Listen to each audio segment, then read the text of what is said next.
अरे बिटिया ये क्या है? चाचा ये फ्राइड राइस है, शहरों में ये बहुत बिकता है। आप लोगों ने कल कहा था ना कि कुछ नया होना चाहिए, इसीलिए हम दोनों माँ बेटी आप सबके लिए कुछ नया लेकर आए हैं।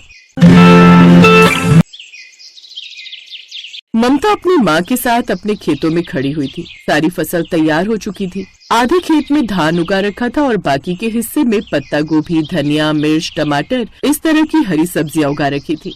चलो बेटी, जितनी भी फसल हुई है इसका आधा हिस्सा बाजार में बेच देते हैं और आधा हम अपने खाने के लिए रख लेते हैं, वरना हम साल भर खाएंगे क्या। अगले दिन दोनों माँ बेटी आधी फसल लेकर मार्केट में बेचने चली गई। मंडी में उन्हें उतनी फसल के सिर्फ 40,000 रुपए मिले। अरे भाई साहब, ये तो बहुत कम पैसे दिए आपने, इससे ज्यादा तो फसल पैदा करने में लग गया हमारा। बहन जी, इस बार सरकार ने रेट बहुत कम कर दिए हैं, मैं आपको अपनी जेब से तो दे नहीं सकता, अब जो है वो रख लीजिए। माँ अंकल बिल्कुल सही कह रहे हैं, इसमें इन बेचारे की क्या गलती, जो भी मिल रहा है ले लेते हैं, क्योंकि हमारे पास तो भी फूटी कौड़ी भी नहीं है। दोनों माँ बेटी पैसे लेकर अपने घर आ गई। उनका घर बहुत साधारण सा था। अगली सुबह उनके घर कुछ आदमी आ गए। बहन जी, सुना है आपने फसल बेच दी है, अब जल्दी से सारी उधारी चुका दीजिए। अब दोनों माँ बेटी एक दूसरे को देखने लगी। खैर उसकी माँ ने 30,000 निकाल कर उस आदमी को दे दिए।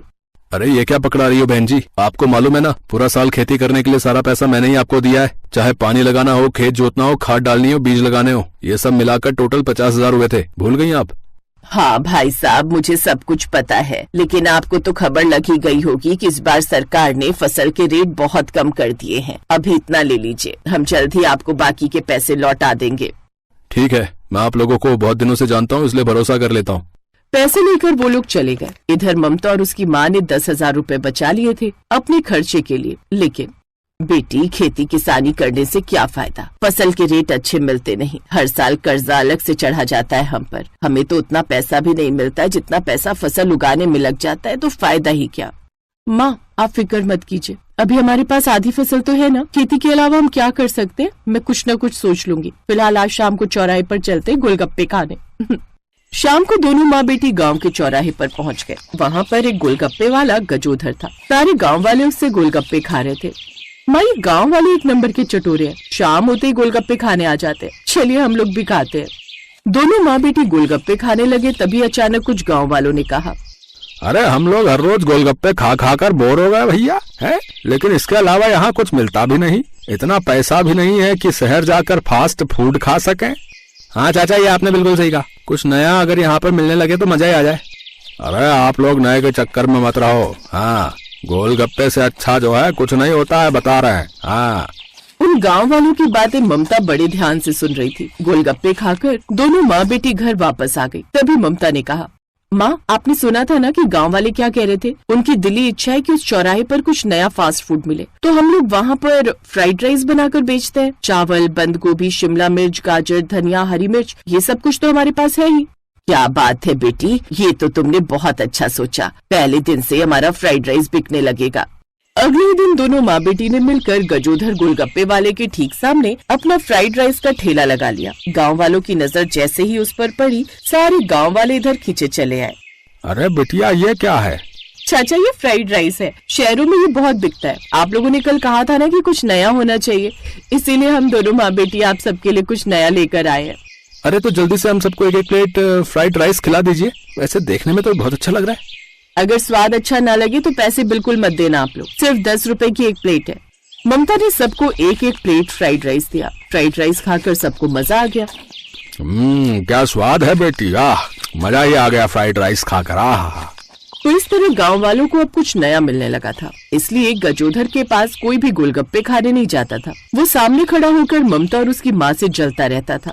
इन दोनों ने तो मेरा धंधा ही चौपट कर दिया है। मैं इस धंधे में और इस चौराहे पर बहुत पुराना हूँ, मुझसे ज्यादा दिमाग ये दोनों नहीं लगा पाएंगी। अब देखो मैं क्या करता हूँ। अगले ही दिन गजोधर ने भी फ्राइड राइस बेचना शुरू कर दिया। उसने अपने फ्राइड राइस में कुछ जड़ी बूटियां मिला दी, जिससे अब गांव के लोगों को उसका स्वाद पड़ गया और सारे लोग गजोधर की ही दुकान पर जाने लगे। इधर ममता और उसकी माँ परेशान हो गई। बेटी, हमारी दुकान पर तो अब सिर्फ गिने चुने लोग ही आते हैं, हमारा तो धंधा ही चौपट कर दिया इसने। माँ, ये गजोधर अपने आप को बहुत बुद्धिमान समझता है, लेकिन ये तो सिर्फ गांव में ही रहा है। मैं पढ़ी लिखी हूँ, मैं आज रात ही यूट्यूब पर कुछ देखती हूँ। रात में ममता ने सिजलर वाला पत्ता गोभी फ्राइड राइस के बारे में देखा। ये तो बिल्कुल नया है हमारे गांव के लिए। इसमें मंचूरियन भी है, पत्ता गोभी है, सब कुछ है। लेकिन ये सिजलर मैं कहाँ से लाऊंगी? इतने पैसे भी नहीं बचे मेरे पास कि शहर जाकर सिजलर ला सकूं। अगली शाम वो दोनों माँ बेटी अपने ठेले पर पहुँच गई। सबसे पहले उसने मंचूरियन बना लिए, फिर उसने फ्राइड राइस भी बना लिया, फिर उसके ऊपर फिंगर चिप्स फ्राई करके डाल दिया। गजोदर की दुकान पर सारे लोग फ्राइड राइस खाने में लगे हुए थे। ये सब क्या कर रही हो बेटी? माँ बस देखती जाइए। उसने तवा बिल्कुल लाल होने तक गर्म कर लिया, फिर उसने गोभी के ऊपर वाले हिस्से निकाल लिए और उसे गर्म तवे पर रख दिया। फिर सारा Manchurian, finger chips, fried rice सब कुछ गोभी के पत्ते पर रख दिया। सबको उसकी महक बहुत पसंद आई। अरे भैया, ये कैसी मनमोहक महक है गांव वालों, है? चलो भैया, ममता बेटी के पास चलते हैं। सारे लोग अब ममता की दुकान पर आ गए। गांव वाले उसकी नई डिश देखकर हैरान रह गए। हैरान मत हो गांव वालों, ये चाइनीज सिजलर वाली पत्ता गोभी फ्राइड राइस है। इंडिया में इसे सिर्फ कुछ लोग ही बना पाते हैं, उनमें से एक मैं भी हूँ। हाँ दीदी, इस डिश के बारे में मैंने भी वीडियो में देखा है, पर खाया कभी नहीं। आपको बनाना आता है ये हमें जानकर बहुत खुशी हुई।